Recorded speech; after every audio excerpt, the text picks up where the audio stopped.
အကယ်ဒမီဆိုမျက်နှာတာတယောက်တကယ်ပဲစိုးသူရဲ့သွေးသားကိုလွယ်တော့မှာလား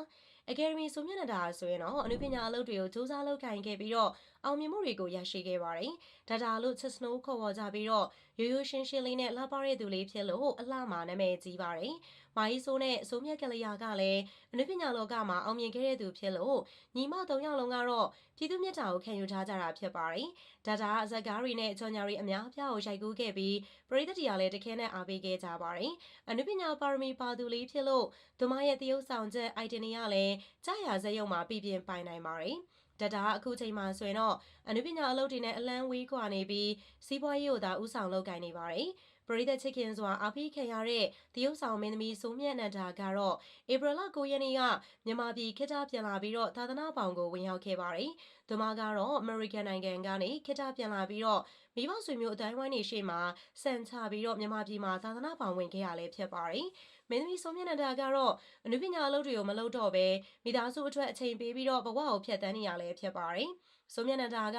ရခင်ကနာမည်ကြီးဖြိုးကြီးနဲ့လက်ထပ်ခဲ့ပူပြီးတော့သားလေးတူရရှိခဲ့ပေမဲ့စိတ်တဘောထားမတိုက်ဆိုင်မှုကြောင့်ကွာရှင်းခဲ့ကြတာဖြစ်ပြီးတော့အဲ့ဒီသားလေးကိုတော့ဆိုမြတ်နန္ဒာကပဲစောင့်ရှောက်ခဲ့ပါတယ်။ဒါအပြင်နိုဝင်ဘာ25ရက်နေ့မှာတော့မင်းသမီးချောဆိုမြတ်နန္ဒာနဲ့မင်းသားကြီးစိုးသူတို့စုံတွေက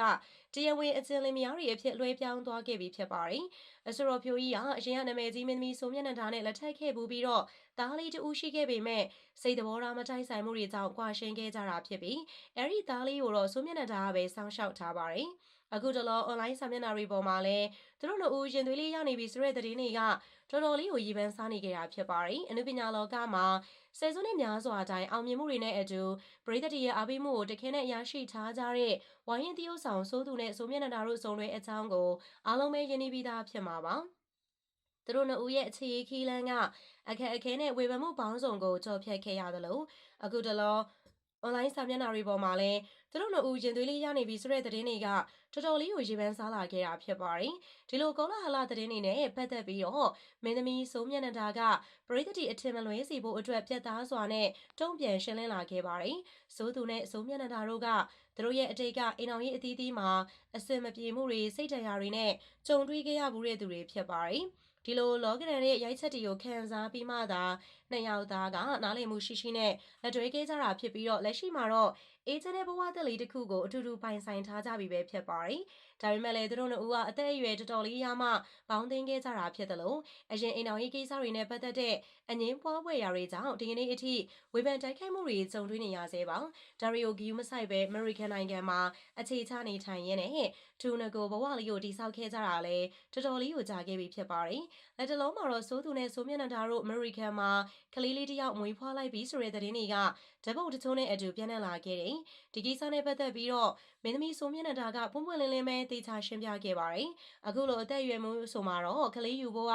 ကျမကြီးအရာရောအခြေအနေရပါမဖြစ်နိုင်တော့သလိုကလေးယူဖို့အစီအစဉ်လဲလုံးဝမရှိကြောင်းအသိပေးလာခဲ့တာပါ။အခြေမြင့်မရှိတဲ့သတင်းမားတွေကိုမဖြန့်ကြဖို့နဲ့အထင်မြင်လွဲမအောင်မလုပ်ကြဖို့လဲသူမမြတ်တာရက်ခံခဲ့ပါသေးတယ်။တယောက်ကိုတယောက်ဘလောက်ပဲချစ်ကြပါစေအသက်အရွယ်ရကလေးထက်ယူဖို့ဆုံးဖြတ်ထားခြင်းမရှိဘူးလို့သိရပါတယ်။ဘလို့ဝေဖန်မှုတွေပဲရှိနေပါစေအခုလိုအသက်ကြီးရဲ့အထီကိုတယောက်နဲ့တယောက်ကျင်ကျင်နာနာနဲ့ချစ်ချစ်ခင်ခင်မြင်ရတာကတော့စိတ်ချမ်းသာစရာပဲဖြစ်ပါတယ်။ကဲပရိသတ်ကြီးရောဝေဖန်မှုတွေကြားရနေပြီးတော့ခိုင်မြဲတဲ့ချစ်ချင်းတွေနဲ့လက်တွဲနေတဲ့စိုးသူနဲ့စိုးမျက်နှာတော်တို့ရဲ့အချစ်ရေးကိုဘယ်လိုမြင်လဲကွန်မန့်လေးထဲမှာရေးခဲ့ပေးပါဦးဗီဒီယိုလေးကိုအဆုံးလေးလိုက်ပါပြီးတော့ကြည့်ရှုပေးတဲ့အတွက်လည်းပရိသတ်တယောက်ချင်းစီတိုင်းကိုအထူးပဲကျေးဇူးတင်ရှိပါတယ်။နောက်နေ့ရက်တင်ဆက်မှုတွေမှာပရိသတ်ကြီးနဲ့ပြန်လည်ပြီးတော့ဆုံတွေ့ကြပါမယ်။ Like and share လေးနဲ့အားပေးသွားကြပါအောင်ရှင်။